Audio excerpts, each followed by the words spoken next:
There we go. All right, we're live on the air. Welcome. Great start, by the way. Didn't know if we were live or not. YouTube was kind of messing me up. But welcome to the very first edition of the FCBL Weekly Walk-Off. I think that's what we decided to call it in our group chat. We tossed around a couple ideas for some names, but I think we finally decided on the Weekly Walk-Off, the first edition of a brand new FCBL Futures League podcast that we're going to try to release every week. My name is Brendan Fitzpatrick. Alongside me for the very first episode, Billy Brunstrom, my friend and my colleague. Billy, how you doing? Good. How are you, Brendan? Doing all right. And I mentioned the whole schedule thing where the summer interns for the FCBL posting content all over the web, taking the internet storm, obviously. Trying to get everyone together for a Google Hangout is harder than it seems. We all have other jobs as well, but me and Billy were able to join on today and kind of wrap up what we've seen so far throughout the Futures League and look forward as we get closer and closer to the All-Star break. This podcast, we'll get at least one episode a week. That's what we're going to aim for, maybe even more if we can fit some more time in. We'll try to get our other video intern, Matt Evans, who could not join us today. We will try to get him as a regular onto the show. Some of our other interns might get on, maybe some coaches, maybe some players, maybe the commissioner of the league himself. Who knows? We have a whole bag of worms that can be opened. What was that? Spice things up a bit. Exactly, yeah. I'm sure they're sick of hearing our voices by now. Yeah, for sure. Already it's done with me explaining the deal with the FCBL. So thank you for tuning in. If you're not watching this live, well, I'll try to post this on SoundCloud, iTunes, Stitcher, whatever podcast tool we want, and this will be on our archive of on YouTube anyway, so you can see our beautiful mugs. My mom always said I had a face for radio, but here I am on YouTube. All right, so let's dive right into it. Let's kind of wrap up all 9 teams in the FCBL, all that we've seen up until this point. We're going to go top to bottom. We'll give you the standings. Actually, before I do that, we are recording this on July 10th. It's 8:10 right now in beautiful Quincy, Massachusetts. Got a couple games going on right now. Just a quick update on those. You'll know the outcome of it for the most part if you're not watching live. You know the scores, but we're going to give them to you anyway because we can. It's our podcast. Right now in the Futures League, the top thing is – this is bad radio. There we go. All right, so it's the bottom of the third between the Blues and the Bravehearts. Bravehearts traveling to Bristol. They're up 2-0. Navigators on top of the Dirt Dogs right now. Dirt Dogs on top of the Western Division. We'll talk about them in just a moment. They're up 2-0 on Wachusett. Navigators are at home for that one. And at Campanelli Stadium in Brockton, the Rocks are beating up on the Sharks 6-1 in the bottom of the fourth. Suns and Mavericks scheduled to have a doubleheader, it looks like. Those games, according to the website, aren't going on. They might be in the greatest baseball game of all time. I have no idea because the website isn't updating. So let's start with those Wachusett Dirt Dogs. They are on top of the West Division in the FCBL with a record of 18-12. That's good for 36 points. It's also good for tied for the best in the league at this point, tied with the Eastern leaders, the Brockton Rocks, who, again, we'll get to.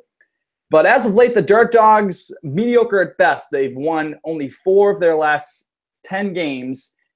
They had a huge stretch of about a week or two ago where they went on an absolute tear.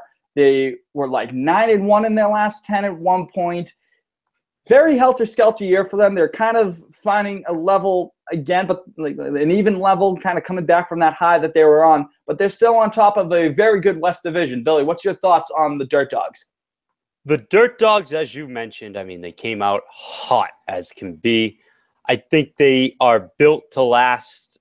Realistically, they'll come back. Things will turn around a little bit. A little bit of a tough stretch. I mean, it's the middle of the season. People are getting into shape on other teams as well. You know, they're finding their stride a little bit, even though they already probably played 50-some-odd games in their other NCAA teams. But as the summer goes on, Dirt Dogs, they will find their way again. Rightfully so. I mean, it's only a 4-game skip. That happens to the best of teams. Yeah, they've lost 4 in a row, as you mentioned. They're down in this game again to North Shore. But the thing with this league, I think we're going to find, Billy, is that when we're reviewing these teams, we're going to see teams that have had huge stretches and teams that have had not so huge stretches, kind of up and down all over the place. No team has consistently this season gone wire to wire as one of the main contenders. We'll talk about another team in the West that looked unstoppable to start the year and are still in the race, but have definitely cooled off. They're on deck with our reviews. So the Dirt Dogs, again, first in the West with a record of 18-12, 60% winning percentage, 36 points on the year. Right behind them, though, is, for my money, again, if we're going to talk about streaks, the hottest team in the FCBL. A team that just they started off a bit slow, but they have come back charging. 2-game winning streak for them, 7-3 in their last 10. Overall record of 17-14. It's the Bristol Blues. They played very well as of late and have charged right back into the hunt for the Western Division crown, including defeating the Dirt Dogs in a game a day or two ago. And it was a pretty solid game between those two teams at Muzzy Field in Bristol, home of the All-Star Game. And also, speaking of the All-Star Game, I want to just interject for a second. We'll have a live studio show coming for a selection show for the All-Star Game at Muzzy Field in just a few days. We're going to be recording that, I believe, Friday. Are you going to be there for that, Billy? I do not know yet. I have some work obligations I have to work out. Hopefully I can get there. Not positive, though. Yeah, but a bunch of other interns, our commissioner will be there. It should be a good time recording on Friday.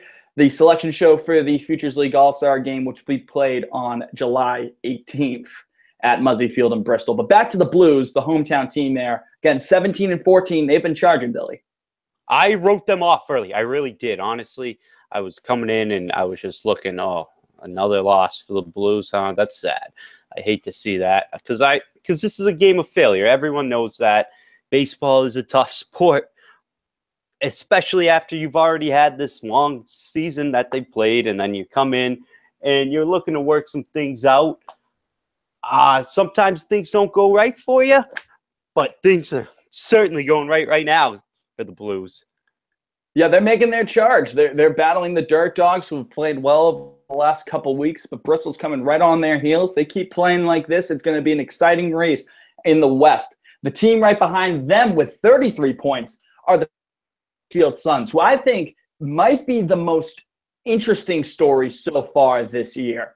For a team that's 16-16, you might look at that on the surface and think, why are they so interesting? No pun intended. I just realized that this is going to be really cheesy, and I'm probably going to get a lot of boos from the listeners, the viewers, whatever it might be. They started off real hot, the Suns. But started off 8-0 to start the year. Now, this team's pretty solid. They're just running the table so far. They're the early on favorite to win. Sure enough, they lose their next 8 games in a row. And now they're at 16-16. They start off 8-8 after starting 8-0. They're just up and down with them. At their best, they are a huge threat. But, Billy, it really is a matter of consistency with them, I think. Yeah, again, I mean, you go in and you look at pitching. That is a very key component. I think the Suns have the arms. And, again, consistency, as you said, they're coming back on a 3-game winning streak as of right now. I think they'll be all set in the long run. I really can see the Suns going at it in, I want to say, the semifinals of the West Division. I really do. Yeah, only 3 games back of those Dirt Dogs, even though they're 5-5 in their last 10, 16-16 throughout.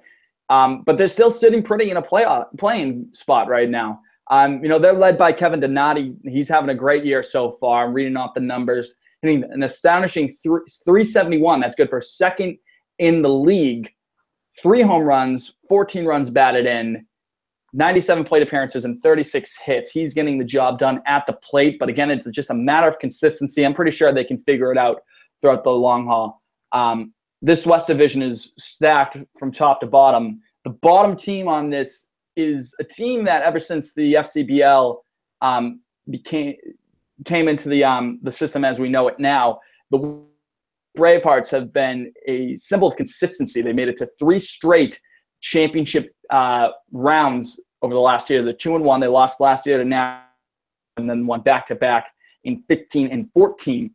But this year, they're not starting off on the best foot. 14 and 17, 29 points, still in the hunt. A lot can happen in this league, as we've already seen. The thing I've noticed with Worcester, when I'm editing the rundown videos, they're just losing close games. They're getting bad breaks. That turns around in baseball again. I mean, it's a funny sport. It really is. 14-17 right now, halfway through. They'll be okay, as I'm saying. I mean, I'm Mr. Positive. I like to say that. But, I mean, you look at the guys that they got, Joe Keiko. I mean, come on. He's on fire. That kid's good, as long as you got that leading the way. And then they got Gray Kosinski, who's also up there in home runs with the league leading guys. I mean, Keiko leads the league with 9. Kosinski's got 6. He's in good for 5th right there. Keiko has the lead league in RBIs. I mean, I don't know how things aren't working out. I think they will, though, personally. Billy DeVito, guy is lights out. Lights out. DeVito's been very, very solid this year. Glad you mentioned him. I was going to if you didn't. But, yeah, going to Keiko. Keiko has a shot to maybe win the Triple Crown this year. He's already leading in 2 of the 3 Triple Crown categories, as you mentioned. He's tied with Zach Tower of Wachusett, who we failed to mention earlier. He's hitting .333 with 9 home runs and 23 ribbies. We'll get into MVP talk in a bit. So Tower will get his time. Don't worry. Don't worry, Zach. But Keiko leading the offense this year.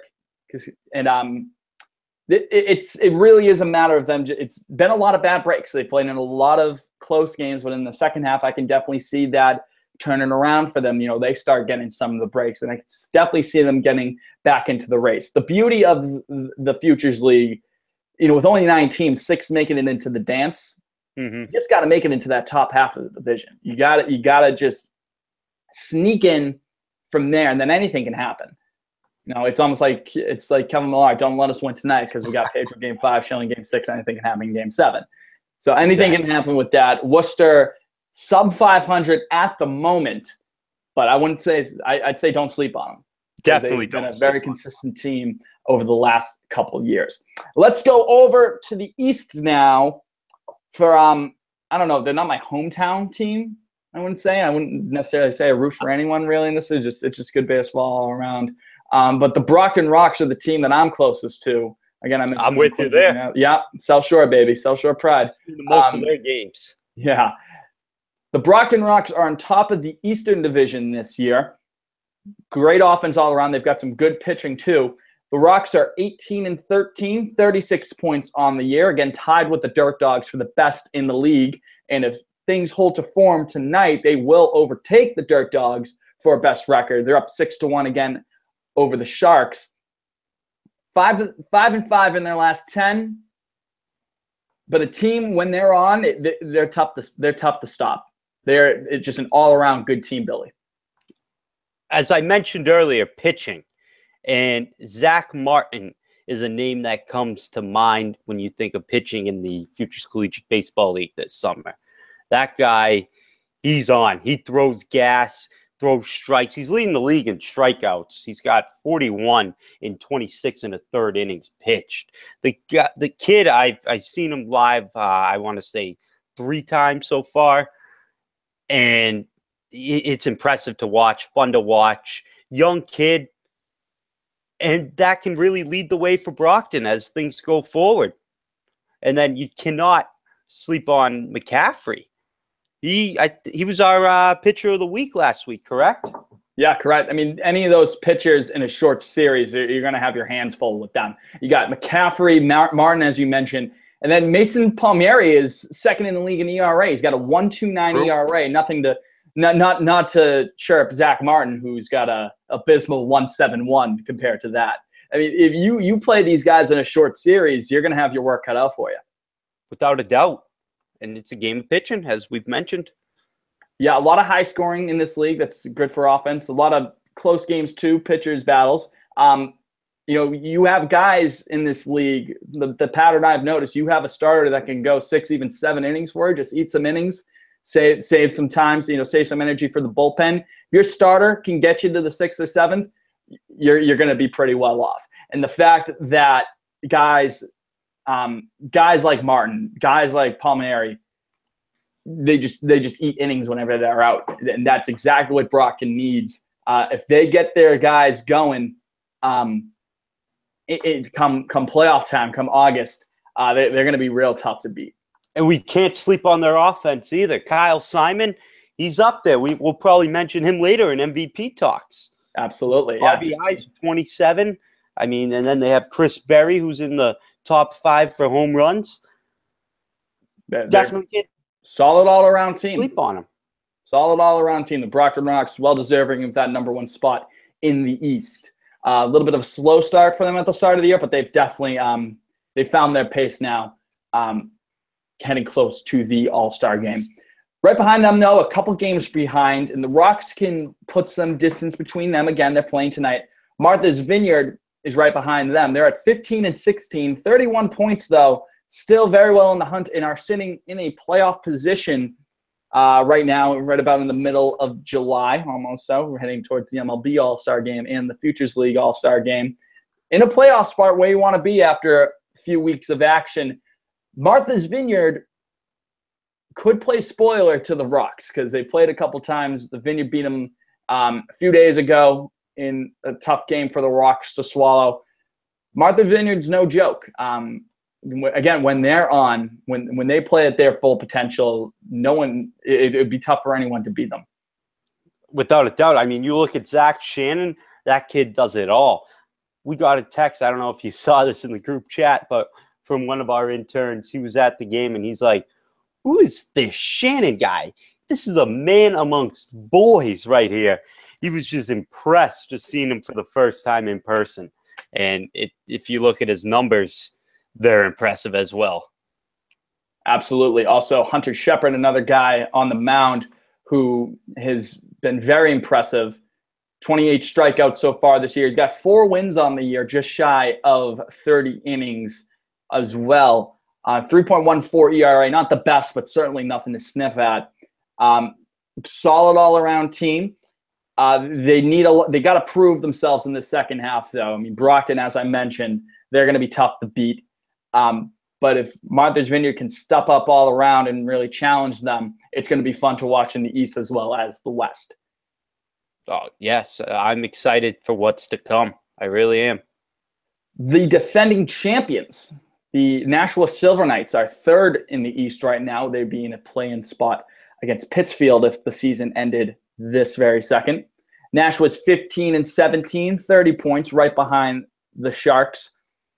A team that started off real hot but has slumped as of late the last week or two. They're 4-6 in their last 10, but they've got some offensive power, definitely led by Ryan Sullivan. 6 home runs on the year. He's hitting .315. And also, Cam Cook.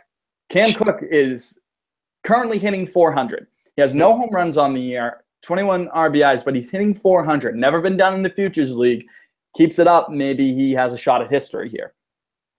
I mean, that's hard in any league, realistically. Yeah. Hitting .400, hitting a round object with another round object squarely is one of the hardest. I think the hardest fundamental thing to do in sports. And the fact that he's hitting 400 so far this year is very, very impressive to say the least. Yes, exactly. It is. The Cams of the team are impressive to watch too. They're fun. If you watch the rundowns, you'll hear their names very often. Yeah, and it for them to succeed, to get back really into the race as a contender, it's going to rely on their pitching because their offense can get the job done, no problem. But if their pitching can back them up, they're going to be a huge threat. Ryan Cavell coming in, he's definitely a name that's definitely to be looked at. I mean, I faced him in high school one time. He hit me. Thank God he hit me in the butt of all places. But he is personally that kid has a lot of talent, and I'm looking for his name for the second half of the season to come. He's 2-2, 2.76 ERA. I'm really excited to see what he can do on the second half. Absolutely. Moving on now to the Seacoast Mavericks, 14-16 this year, 28 points. Played well as of late, 6-4 in their last 10. One game winning streak after taking an L a few days ago. They got a doubleheader tonight. Again, have no idea what's going on there. Still no sign of the Suns and Mavericks in their game. Bravehearts are still up on the Blues by a score of 2-1. Let me move my mic away. You okay? Hold on. Yeah, real professional of me. Real professional. Yeah, no sign on what the Mavericks are doing right now, but in general, the Mavericks, 14-16, another team like Worcester have been playing in a lot of close games, just kind of getting the short end of the stick, Bill. Mavericks, they're another fun team to watch. I mean, you look at all these teams in the league, the players, the talent, and you can't write anyone off. You realistically can't. This is top-of-the-line talent all the way through and through. Definitely can't write anyone off. You look at their statistics, and every guy is pretty consistent. They got a solid base. Absolutely. And again, it's in a short season, you can't afford to drop these games. I keep saying, no, they might be getting the short end of the stick. But to really contend, they've got to take advantage of the opportunities that they're given. And another team that was just like that with the start of the year is the North Shore Navigators. They haven't been playing poorly at all as of late, the last week or two, but it was the start of their season that really put them behind the 8 ball in the East Division. They have 23 points on the year, 7 games out of a third-place spot. They're 11-17. They find their footing, and they can turn around in the second half, but it's really that first week or two when they started off pretty cold that has put them behind the 8 ball. And they're starting to work from behind. I mean, they have the talent to get there. It's just a matter of putting it together after a slow start. Pitching Henry Finaro, he's been fun, no pun intended, to watch. He really has been, and he could really set the pace for them for the season, the second half of the season. He's 3-0, 0.56 ERA.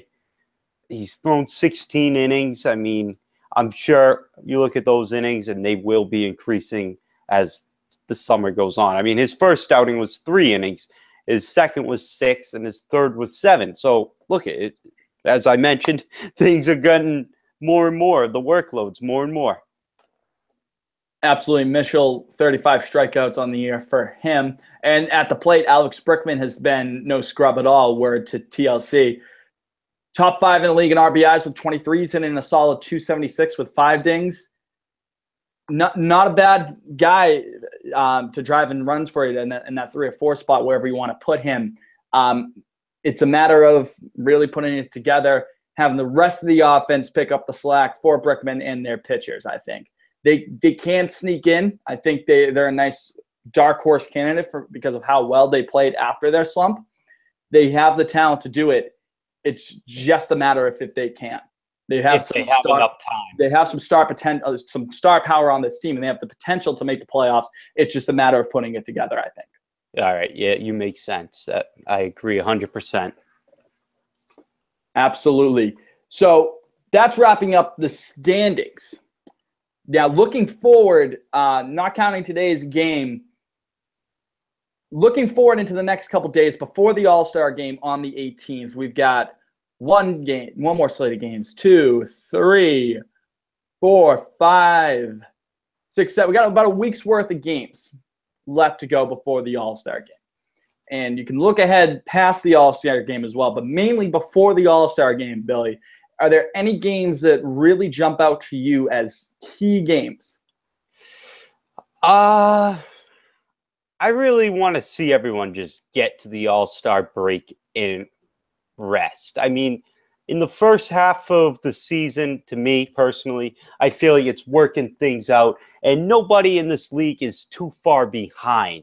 So if you can just get to the All-Star break, say at 500 or maybe or so in the ballpark from there. Yeah, 3 games below 500. Like the Navigators, I would like to see them win their next 3. And that way they're closer to the 500 mark, and that way things get a lot more interesting on the second half, on the back end of the year after the break. And from there, I just want to see good baseball as we've seen, and things will all work out personally. For sure. No, I agree with that. But to set the tone after that All-Star break, I think there are definitely a few key games that could go either way that will really set the tone moving forward. I think tomorrow, or today if you're listening to it on the 11th, the game in Wachusett between the Dirt Dogs and Blues is going to be huge. High-octane game there. Only a handful of points will be again, excuse me. I need a glass of water, man. I'm sweating here. Is it hot where you are? It's hot where you are, man. I'm in my basement, so it's pretty cool. Right I'm in my computer room right next to my dining room. Here, my place. But the Blues and the Dirt Dogs, only a handful of games separating them.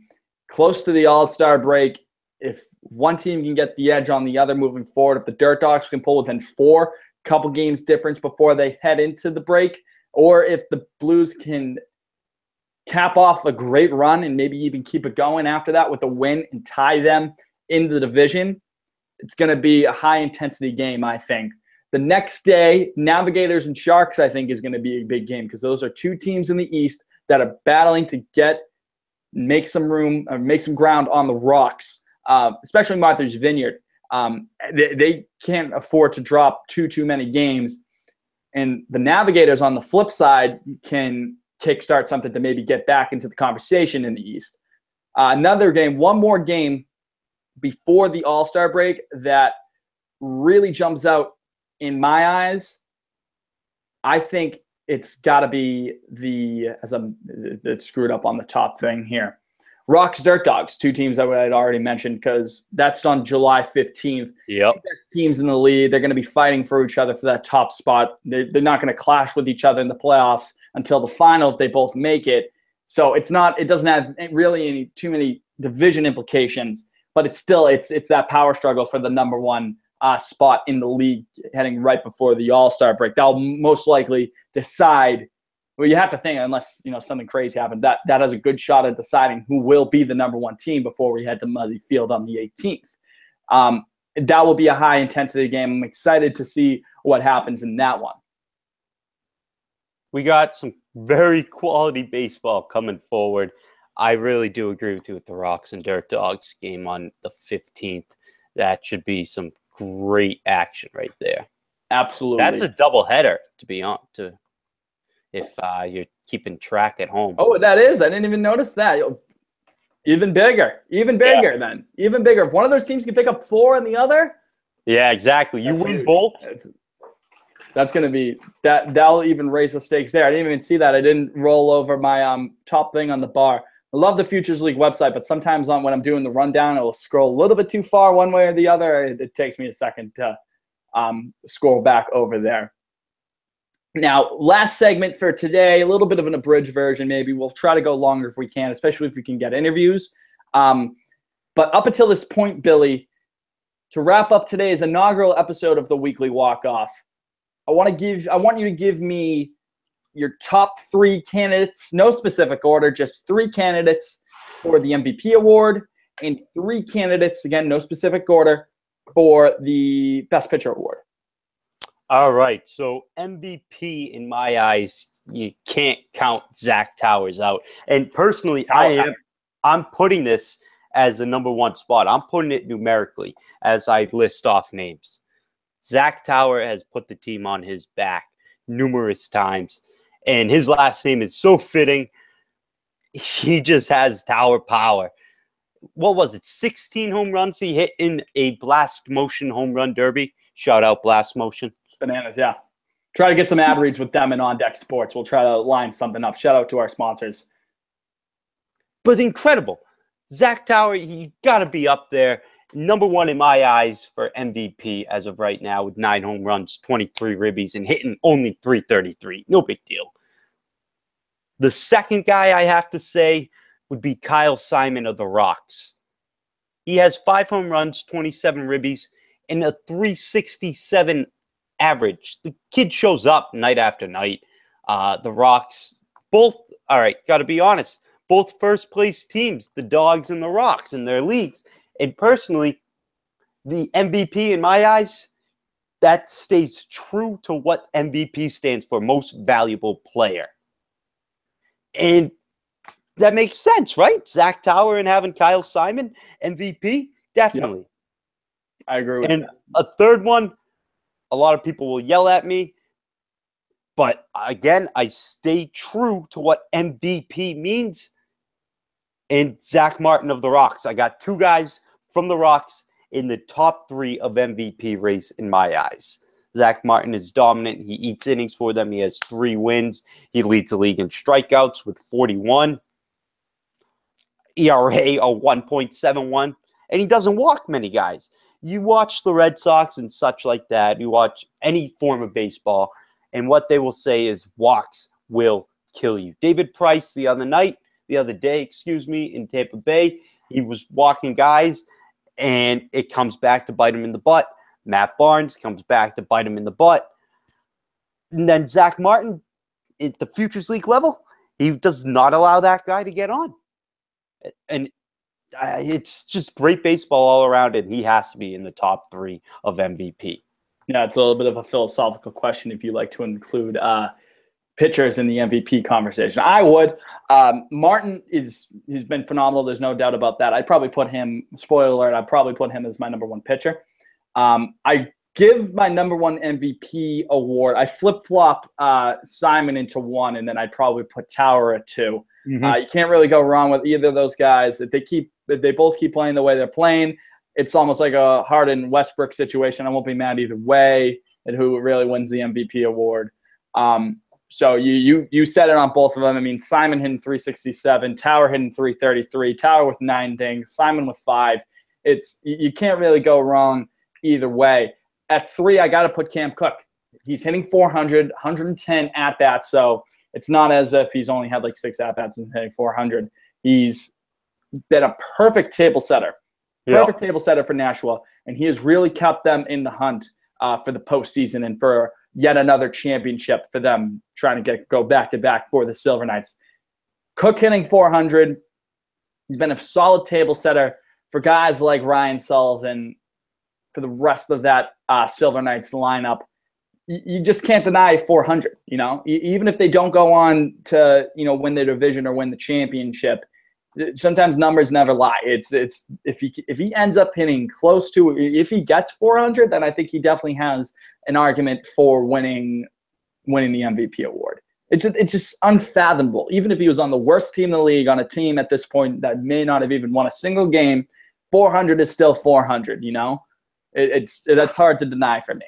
You can't look to the side of that. You just can't. You're right. Absolutely. For my pitchers, before you go on that, I would go, again, I go Martin, 1, 41 strikeouts, 3 wins through 26 and a third innings, 1.71 ERA. That's just dumb good. That's ridiculous. Number 2, I go Billy DeVito for Worcester. Again, another guy who's keeping them in the hunt. Anytime they give the ball to DeVito, they know they have a great shot to win. 1.17 ERA through 30 and 2/3 of an inning. Also can get guys out by way of the K. 35 strikeouts for him on the year. He's been dominant. Only has allowed 8 runs up until this point. And number 3, I think I go Austin Mitchell. 1.6 ERA, has allowed less runs than DeVito. 6 for him in 3 more full innings worth and same amount of strikeouts. So you might be able to say, he's the better pitcher. Sure. But given Worcester's position, I think I would give the slight edge to DeVito. But 3 of those guys, Martin, DeVito, Mitchell, you can't go wrong with any of those 3 guys. I agree. I got to be honest, though. In my top 3, as much as I like Billy DeVito, I've liked him out of the gate. He's been hot, coming out well, throwing well, I should say. He's going to be out of my top 3 because you look at this, you look at the wins leaders, the strikeout leaders, innings pitched, and Luke Dawson is a name that was left off the list. I mean, he's going to be. Dawson wasn't on it. Yeah, he's innings machine. He's thrown 40 so far this year. Innings machine. Look, I mean, Breakfast, Zach lunch, Martin. dinner. Eat. Anyway. Zach Martin is still my number one because he was in the MVP race for me personally. Yep. But Dawson is a close second. He's got 4 wins, 40 innings pitched. And as I mentioned with the walks on Martin, he's got less. He's got only 10 walks. He's got 40 strikeouts, 3.38 ERA, not too shabby. If the Seacoast Mavericks really want to make a run at things, at making the playoffs in the second half, they're going to have to get behind Dawson, and he really can lead them to the promised land. I agree. And then my third one, Austin. You say Michael? What do you say? Mitchell. I say Michelle. I think it's Austin Michelle. Can we get a ruling on that, folks? Can we get throw out the red flag challenge on that? I think it's apologies to Austin if we're not pronouncing it, if I didn't pronounce his name right. Michelle, like dodgeball. I don't know.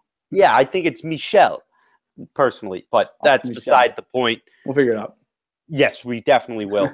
He's my third guy. You look at him. I mean, he only has 1 win, but look at 33 and 2/3 innings pitched. Another innings machine eating him up. And he's only walked 5 guys. 5. That's incredible. Can't teach that. It's just undeniable. I mean, I'm not great at math, but his K to walk ratio is 7-1. Not great at math. Yeah, I'm no math major myself, but pretty sure that's true. Not too shabby whatsoever. No, not bad at all. Anyway, you cut it, my top 3. Yeah, and those are our top 3 from there. Anyway, you cut it. Whoever ends up winning those awards, it's going to be a deserving candidate. 3 worthy guys that we all mentioned on our lists. I could understand it. I mean, a whole lot of baseball left to be played. Who knows what happens? Maybe some guy emerges in the second half that we haven't mentioned here, and they go on, take their team to the promised land in the second half of the season. That's why we're going to be here week after week for the rest of the season. Hopefully 1 episode a week, maybe more if we can do it. But definitely 1 when we have our schedules lined up. And can't wait for the rest of the year. Can't wait for the All-Star game. Can't wait for the second half of the season. The playoffs are obviously going to be great. We'll be here the rest of the way for you with the rundowns day after day after games, and with the brand spanking new FCBL Weekly Walk-Off, our new podcast, as the name implies, weekly, wrapping up the week in action in the Futures League. So for Billy Brunstrom, any last words for you before I... Yeah, I would like fans to get out and check out the U.S. versus Japan game series. Yes, good job. Those are huge. That's impressive. We're going to be getting great baseball here. The U.S. versus Japan tour. I went to the press conference earlier in the year. We have Tuesday, July 11th, where Team USA is facing the Futures League. We have it like an all-star team. FCBL All-Stars. Yes, versus USA baseball. Great baseball right there. And then Thursday, July 13th. First of all, the USA versus Futures that is in Worcester at Hanover. As is this 13th game. Yes. And then July 13th, you as you mentioned, is in Worcester, USA versus Japan. And then we have another USA versus Japan Friday, July 14th, day after day, but that's at Campanelli Stadium in Brockton. Then Monday, July 17th, USA versus Japan, Holman Stadium.